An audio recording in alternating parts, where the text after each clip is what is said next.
Morning, tribe. It's 6:16 a.m. Today is Monday, the 20 something of March. My minute hand is over the date window on my watch. I think it's the 26th, somewhere in there. Pretty sure it's the 26th. Anyway, the title of this video is going to be something along the lines of "Preppers Will Die." And I was thinking about this morning as I was getting ready for work. There was a thread on one of the pages I'm a member of that was a question was posited to the effect of, what is the perfect all-around do-it-all knife for bugging out? I want a knife that will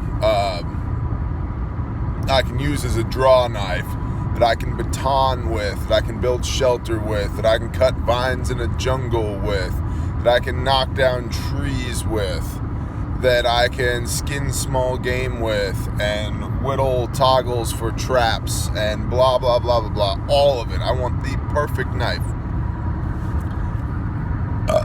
Excuse me. Coffee burp. Well, here's the answer. There isn't a perfect knife. Every knife in every situation is going to be a compromise of,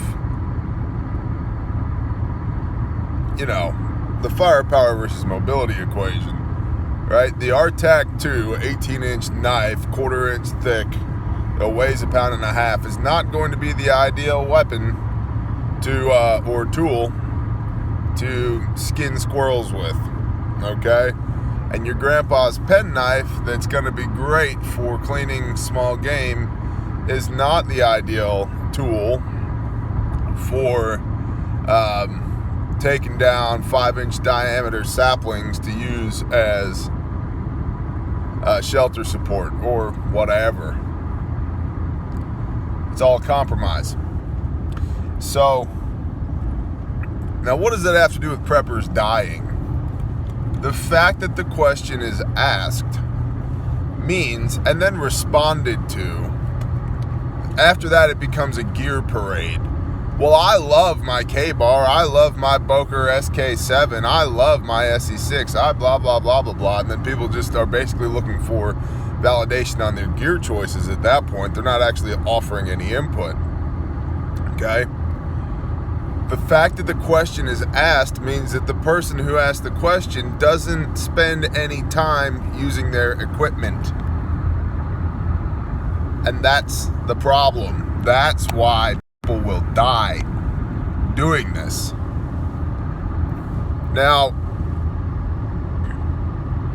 it's entirely possible that the question was asked as a thought piece to get people to get people's input. Maybe. I didn't get that vibe. It's also good to give your input on gear to other people. Yes, the SE6 is a phenomenal tool. I agree.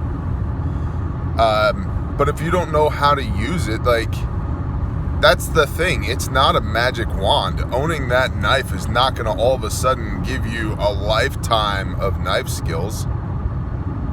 It's just a tool.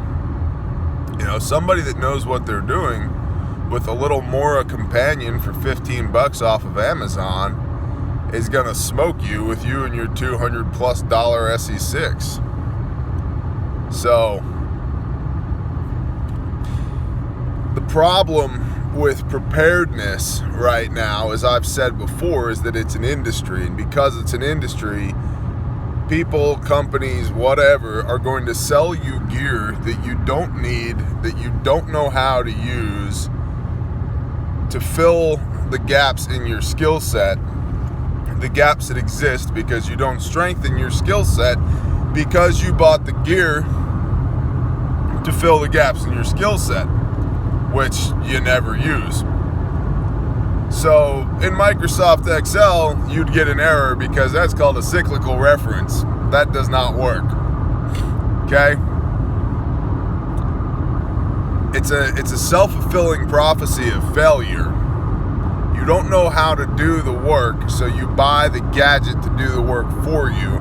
You never learn how to use the gadget that's designed to do the work that you don't know how to do, but you have this feeling of accomplishment that you filled a gap in your skill set. And the fact of the matter is, you've actually increased your exposure to failure because you've complicated the situation by introducing outside influence, i.e., a tool or a weapon that you don't know how to use properly.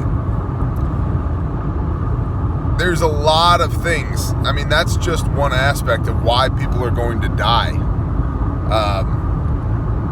in an SHTF situation. And I mean preppers, not like the oblivious masses. I mean preppers. Because a lot of people equate preparedness to buying things, not building skill sets. Most people have no idea what line gear is. Line, L-I-N-E, Lima, India, November, Echo. Okay? What is line gear? That's real simple. Y'all are married to the concept of your bug out bag. Everything that you need to survive is in your bug out bag. That's wrong.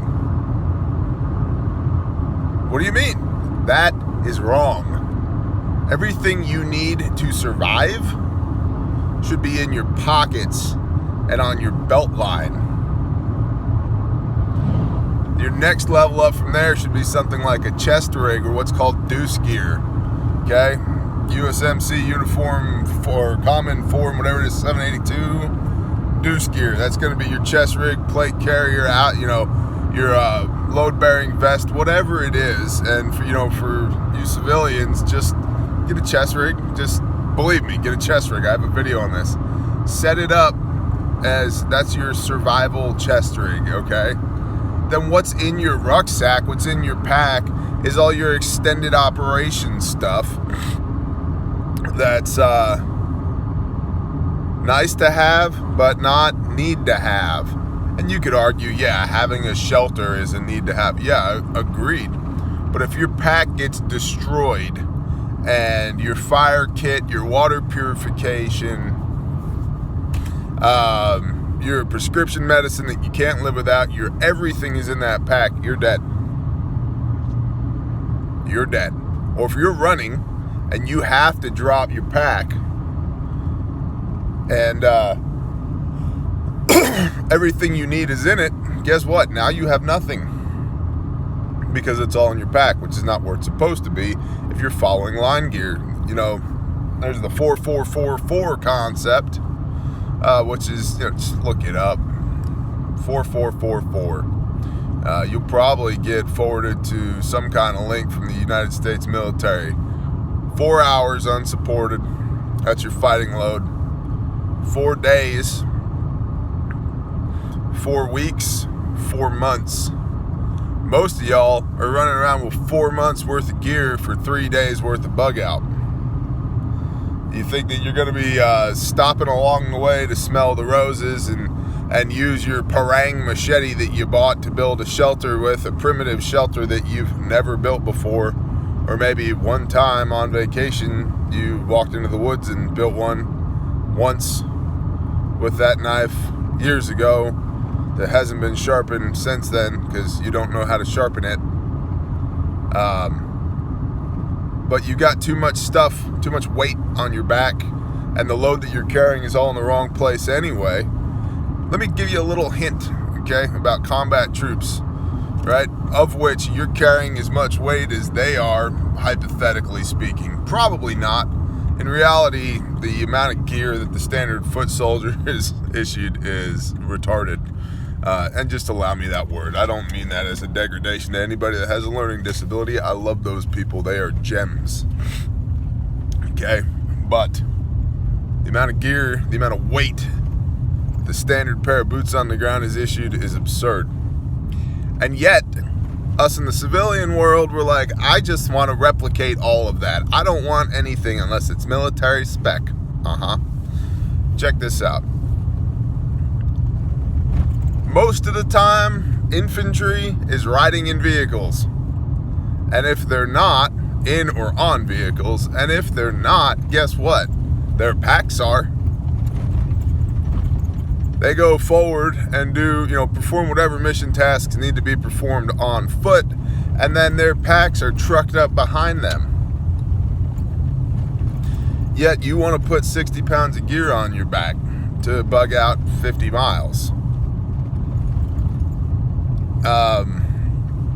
You know what a 50-mile bug out looks like? Water, incidental calories, a weapon, a knife, a Bic lighter, and a good set of rain gear if needed. Man, you put all that in a fanny pack. My point is, we have these concepts. You're sold these concepts by an industry and third-party advertisers that say you got to do it this way. Oh, well, perfect example. If you're going to get a water filter for your bug-out pack, you should get the Life Straw. Have you ever used the Life Straw? Yeah, that one time. Let me guess. You took it out of the package. You're like, oh, that's cool. And you suck some water through it, and you're like, no, that was a little bit more difficult than sucking through a straw, but hey, it's better than dying. And then you put it in your pack. The end. So it's entirely possible that the Life Straw that you have now has mold in it because you put it away wet. And it's also entirely possible that when you need that thing, you're going to learn to hate it because you have to be right at the water source all the time to use a Life Straw. It's not a good solution. For $10 more, you could have actually gotten a water filter, not a little survival filter. And then, for more and more and more, you can get better and better and better. But most of this preparedness, air quote preparedness, that people are engaging in is the purchasing of equipment to check a box on the list to say, yeah, I got that. Put it in the bag that never moves and I've never used and I've never actually bugged out with. And I don't know if the shoulder straps are adjusted properly. And I wouldn't know, gun to my head, what properly adjusted shoulder straps are. And I'm going to grab this thing out of my personal vehicle when it all hits the fan and walk out for 40 miles. People don't rise to their level of expectation. They rise to their level of training. Foot stomp that. People don't rise to the level of expectation. They rise to their level of training. Meaning that you are not going to become John Wick in a gunfight if a gunfight arises. You need to already know how to do that if you want to be able to perform at that level. And if you don't already know how to do that, it ain't happening. If anything, fine motor skills degrade under stressful situations. If you can barely shoot now, you will not be able to shoot at all when your pulse is 220, you've messed your pants, and there's rounds incoming. And I want to be clear about this. If I sound like a highfalutin a-hole who's opinionated and is just basically yelling at you, that's me this morning, because I'm about done with it. I need you people to get serious. Please just get serious and be logical about all of this. Having gear doesn't make you proficient with your gear. You will die. You will die. It doesn't matter how prepared you are. You will die. And by prepared, air quote prepared, doesn't matter how much gear you have if you don't know how to use it. A common analogy in this channel is the guy who has a brand new rifle under his bed that he's never shot. It's just waiting for the world to end. Okay? Are the sights regulated? Well, I don't know. Okay? Is the bolt carrier group lubed? Came from the factory that way. You know how many guns come from the factory messed up? Enough that it matters. Have you ran rounds through all of your magazines to make sure that your magazines work? Well, no, I can't afford the ammo. Yeah. That's questionable. I bet you have a hobby somewhere that you throw money at that you could have thrown that money at training. Are you getting my point? Preppers are gonna die when shit hits the fan. Regular people too. But I think you would be better served to be a prepper in action and not just words alone. You want to know the best way to survive SHTF? I'm going to give you a little hint right now. Move away from the population centers, put at least a year's worth of food and water up, and sit tight while you watch your garden grow. Yeah, that's real talk. But that's hard to sexy up and put a price tag on, isn't it? It's hard to fit that in your bug out bag. If I didn't love you guys, I wouldn't say this to you. And I'm talking to both the members of my tribe that are here now and anybody that finds this video. If I've offended you, please turn that offense into conviction and get squared away. Okay? Having stuff doesn't make you ready for the apocalypse. It makes you a liability to yourself and to everybody around you. So until you're trained to use your equipment, you're not prepared. You're playing.